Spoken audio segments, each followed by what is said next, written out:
que je n'ai pas évolué, disons, dans un environnement qui me conduisait naturellement à intervenir dans le milieu judiciaire, puisque mes deux grands-mères étaient analphabètes, que mon père est ouvrier, ma maman était femme de ménage, et donc voilà, j'ai fait des études de droit qui m'ont conduite à être aujourd'hui procureur. J'en suis évidemment ravie, mais disons que c'est pas un chemin très spontanément tracé.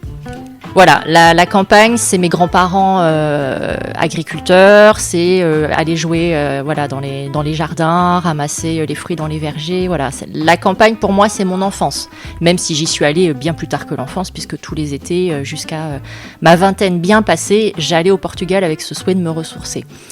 Les violences intrafamiliales, c'est une priorité. Pourquoi ? Parce que c'est l'avenir, en fait. Quand on a des enfants qui sont en proie à des violences auxquelles ils assistent, il faut forcément mettre des choses en place. Sinon, et c'est une réalité qui est sociétale et statistique, c'est malheureux, mais c'est vrai, même s'il n'y a pas de déterminisme et qu'on ne reproduit pas forcément l'histoire de ses parents, malgré tout, on a quand même des prédispositions, on va dire ça comme ça, à se retrouver dans des situations similaires. Donc moi, je me sens vraiment concernée par ce combat. Mon constat, c'est qu'il est quand même peut-être plus facile de révéler des faits quand on est en zone urbaine que lorsque l'on est établi en zone rurale.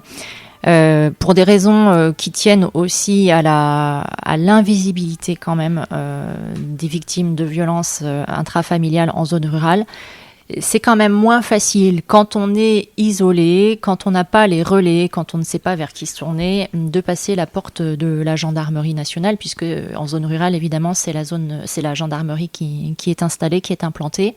C'est un constat que l'on fait souvent dans le cadre de la permanence pénale, que nous on tient au parquet, et on constate qu'en zone urbaine, il va y avoir plus de sentinelles finalement, plus de personnes pour aider les assistantes sociales, les voisins. Il y a plus de monde tout court, quoi. Enfin, il y a plus de monde tout court en fait. Alors, sans tomber dans la caricature d'une ferme très isolée avec personne autour. Voilà, évidemment, la ruralité, ce n'est pas ça. En tout cas, ce n'est pas que ça. Pourquoi ce combat est si central pour vous ?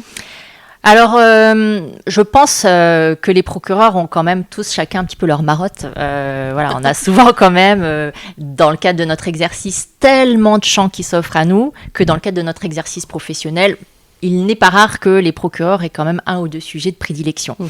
C'est vrai que moi, je suis depuis toujours très engagée sur ce combat, à la fois pour une forme, je pense, de sensibilité personnelle. Voilà, c'est quelque chose qui m'intéresse.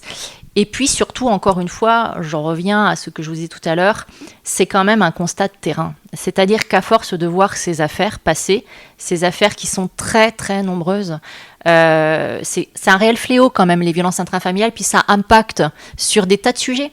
Ça impacte sur les conditions de vie, bien sûr, sur le développement des enfants, par exemple, sur leur réussite scolaire, sur le développement de maladies, puisqu'un enfant qui a été victime d'un psychotraumatisme, il a moins de chances d'évoluer favorablement, il y a des comorbidités qui sont présentes. Tout ce que je vous dis, je le dis comme ça, un petit peu à l'emporte-pièce et de manière vulgarisée, mais c'est documenté, c'est scientifiquement prouvé. Donc, moi, je me sens engagée sur cette thématique. Je me dis qu'être procureur, si on ne va pas sur ce terrain, c'est qu'on est quand même passé à côté de nos missions. Voilà. Et j'avais trouvé ça assez percutant. Donc j'ai cliqué, j'ai écouté, et là j'ai découvert Dominique Chapuis. C'était très prenant, il y avait des témoignages de terrain là aussi, des initiatives locales formidables, avec des personnes en ruralité qui acceptaient d'accueillir chez elles tout à fait. des victimes de violences intrafamiliales, ce qui déjà est quand même très courageux, et puis pas sans risque quand même non plus aussi. Donc c'est quand même, j'ai trouvé cette initiative formidable. Et surtout, donc, j'ai découvert Dominique Chapuis, l'élu, alors la femme d'abord, qu'on sent très engagée on l'entend, et puis l'élu qui porte, qui coordonne et qui donne une visibilité aux actions de terrain. Donc j'ai écouté ce podcast, j'ai trouvé ça intéressant. Et puis ça a mûri, et je me suis dit qu'il fallait absolument que je contacte Dominique Chapuis. Parce que lorsque j'ai écouté son podcast, ce qui m'a surtout convaincue, c'est en fait on sent qu'elle est extrêmement engagée, rien que dans la façon dont elle a de raconter ce qu'elle mène. Elle le vit. Elle le vit, elle le porte.